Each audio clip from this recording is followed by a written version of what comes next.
সরকারি ঘোষণা অনুযায়ী আগামী অক্টোবর মাসে স্থানীয় সরকার নির্বাচনকে সামনে রেখে কুষ্টিয়া পৌরসভায় শুরু হয়েছে রাজনৈতিক তৎপরতা। সম্ভাব্য তফসিল ঘিরে মাঠে সক্রিয় হয়ে উঠেছেন বিভিন্ন দলের সম্ভাব্য মেয়র প্রার্থীরা। বিশেষ করে বিএনপি সম্ভাব্য প্রার্থীদের গণসংযোগ, উঠান বৈঠক, মতবিনিময় সভা ও শুভেচ্ছা বিনিময় কর্মসূচিতে ব্যস্ত সময় পার করতে দেখা যাচ্ছে। শহরের বিভিন্ন ওয়ার্ডে গিয়ে ভোটারদের সঙ্গে কথা বলছেন তারা, তুলে ধরছেন উন্নয়ন, নাগরিক সেবা, পরিচ্ছন্নতা ও যানজট নিরসনের প্রতিশ্রুতি। আমাদের এত বড় একটা দল, ধরেন খালি আমি তো একা না, আরও আমার থেকে যোগ্য হতে পারে অথবা আমার সমপর্যায়ের হতে পারে, থাকতে পারে। তা সেটা নির্ভর করবে, দল নিশ্চয়ই এটা বাঁচবে যে লোকালি কার জনপ্রিয়তা, কার গ্রহণযোগ্যতা বা অন্যান্য যে সমস্ত সুবিধা থাকলে পারে একজন প্রার্থীর পক্ষে বের হয়ে আসা সম্ভব, সেগুলো বিবেচনা করে যাকে করবে। আমরা অন্তত এটুকু বলতে পারি, আমাদের দলে আমার মনে হয় যে আমরা যারা আছি, যাকে প্রার্থী করুক আমাদের মধ্যে কোনো একটা মতপার্থক্য থাকবে না, আমরা ঐক্যবদ্ধভাবে কাজ করব। তা আমি মনে করি পৌরসভার যে চেয়ারম্যান, যদি আল্লাহ যদি আমাকে তৌফিক দান দেয়, যদি দল যদি আমাকে মনোনয়ন দেয়, আমি যদি সেখানে যদি অংশগ্রহণ করি এবং জিততে পারি, আমি মনে করি যে আধুনিক পৌরসভা আমি উপহার দেবো। এটা আমার কমিটমেন্ট। এক প্ল্যাটফর্মে দাঁড়ায় একে অপরের সাথে দলের সিদ্ধান্ত মেনে নিয়ে আমরা ইনশাল্লাহ পৌরপিতাকে যাতে ওই জায়গায় ওই আসনে বসাইতে পারে, আমাদের ভিতর সেটার জন্য সবাই ঐক্যবদ্ধ হতে পারে। যদি মেয়রের এটা যদি আমি আসতে পারি, তাহলে আমার এইটা সর্বপ্রথম আমার এইটা থাকবে এই ভূমিহীনদেরকে ওখানে স্থায়ীভাবে, যাতে ইচ্ছা করলেও কোনো প্রভাবশালী যে তাদেরকে উঠাই দিতে পারবে না, তাদের একটা কাগজের ব্যবস্থা কিভাবে করা যায় সেইটা আমি চেষ্টা করব ইনশাআল্লাহ। তবে এখনো আনুষ্ঠানিকভাবে বিএনপির প্রার্থী চূড়ান্ত হয়নি। দলীয় সিদ্ধান্তের অপেক্ষায় থেকেই সম্ভাব্য প্রার্থীরা নিজেদের অবস্থান শক্ত করতে মাঠে কাজ করে যাচ্ছেন। এই স্থানীয় সরকার ভোটটা তো সকল মহলের কাছে গ্রহণযোগ্য ব্যক্তি ছাড়া স্থানীয় সরকার নির্বাচন করা খুব কঠিন ব্যাপার।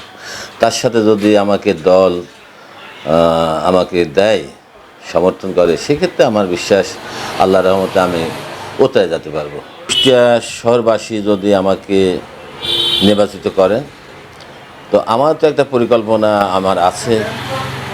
এই পরিকল্পনার সাথে কুষ্টিয়া পৌরসভাবাসীর তাদের পালস এবং তাদের সেন্টিমেন্ট, তাদের চাহিদা বুঝে আমরা কিছু ফার্স্ট প্রায়োরিটি হিসাবে কিছু কাজ আগাম করতে চাই, যাতে এই দুর্ভোগ থেকে মানুষ, কুষ্টিয়া পৌরসভাবাসী লাঘব হয়। দল যদি চায় নমিনেশন আমাকে দেবে, তাহলে আমি দলের এই সিট নিয়ে দেবো, পৌরসভাটা তাকে উপহার দেব। কারণ দল যদি অন্য কোনো চিন্তা করে সেটা দলের ব্যাপার। দল যে সিদ্ধান্ত নেবে, দলের বাইরে আমি যাব না। আমাদের নেতা অলরেডি সব কিছু দেশনায়ক তারেক রহমান প্রধানমন্ত্রী, সে আধুনিক, সে নিজেও আধুনিক। ইনশাল্লাহ আমরাও আসলে, ক্ষমতায় আসলে বা চেয়ারে বসলে, আমরাও শুধু আমি বলে না, যেই মনোনয়ন পাক বা বিএনপি সমর্থিত কেউ যদি পৌরসভার মেয়রে নির্বাচিত হয়, তো অবশ্যই সে কুষ্টিয়া পৌরসভাটাকে ডিজিটালাইজ করবে। অন্যদিকে বাংলাদেশ জামায়াতে ইসলামীর পক্ষ থেকে প্রার্থিতা নিয়ে প্রস্তুতি চলছে। জেলা সেক্রেটারি জানান, দল তাকে সমর্থন দেবে বলে তিনি আশাবাদী এবং সেই লক্ষ্যে বিভিন্ন সামাজিক কার্যক্রম চালিয়ে যাচ্ছেন। বাংলাদেশ জামায়াতে ইসলামীর পক্ষ থেকে আমাকেই সমর্থন করবে, এটা আমি শতভাগ নিশ্চিত হয়ে আমি মোটামুটি প্রচারণা চালাচ্ছি। যদি আমাকে সমর্থন করে আর আমি যদি কুষ্টিয়া পৌরসভাবাসীর সমর্থন পেয়ে মেয়র নির্বাচিত হই, তাহলে আমি এতটুকু বলতে পারি, স্বচ্ছতার সাথে, জবাবদিহিতার সাথে, দুর্নীতিমুক্ত একটি পৌরসভা আমি গড়ে তুলব ইনশাআল্লাহ। এদিকে ভোটারদের প্রত্যাশা যোগ্য, সৎ ও জনবান্ধব নেতৃত্বই নির্বাচিত হোক, যা তাদের দৈনন্দিন ভোগান্তি কমাতে ভূমিকা রাখবে। একটা মেয়র আসুক, যার দ্বারা আমাদের এই পৌর অনেক উন্নতি হবে। হাঁটা চলা, প্রত্যেকটা স্কুল কলেজে বাচ্চা কাচ্চারা সুন্দরভাবে যাবে, আসবে, আবার বাসায় ফিরবে, এদের নিশ্চয়তাটা দিতে হবে।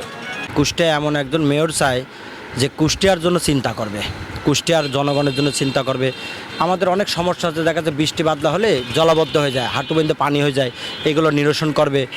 জনগণের খেয়াল রাখবে এবং জনগণের কী সুবিধা অসুবিধা আছে এগুলা আমাদেরকে তারা দেখবে, যেন তার কাছে আমরা জাতি পারি। প্রয়োজনে যে আমরা তাকে পাশে পাবো সেরকম মেয়রই চাই, যাতে আমাদের জন্ম নিবন্ধন করতে গেলে আমাদের সহজ হয়। তারপর যে কোনো পৌরসভার কাজ যেগুলো পৌরসভার ভিতরে আছে সেরকম কাজগুলো যাতে তাড়াতাড়ি নিরসন হয়, সেরকম মেয়রই আমরা চাই। এখানে পানি উঠে যায়, পৌরসভা বহু দীর্ঘদিন ধরে এরকম অবস্থা হচ্ছে, কিন্তু কোনো মেয়রই আমাদের এই কাজগুলো করেনি। হ্যাঁ, তা আমরা আশা করি যে এখন একটা ভালো মেয়র আসুক, কুষ্টিয়ার জন্য উন্নয়ন করুক, এটাই আর কি। অক্টোবরের সম্ভাব্য নির্বাচনকে ঘিরে কুষ্টিয়া পৌরসভায় রাজনৈতিক আবহাওয়া দিন দিন প্রাণবন্ত হয়ে উঠছে। দলীয় মনোনয়ন ও শেষ পর্যন্ত নির্বাচনী সমীকরণ কোন দিকে যায় সেদিকেই এখন নজর স্থানীয়দের। তরিকুল ইসলাম, আন্দোলনের বাজার, ডিজিটাল।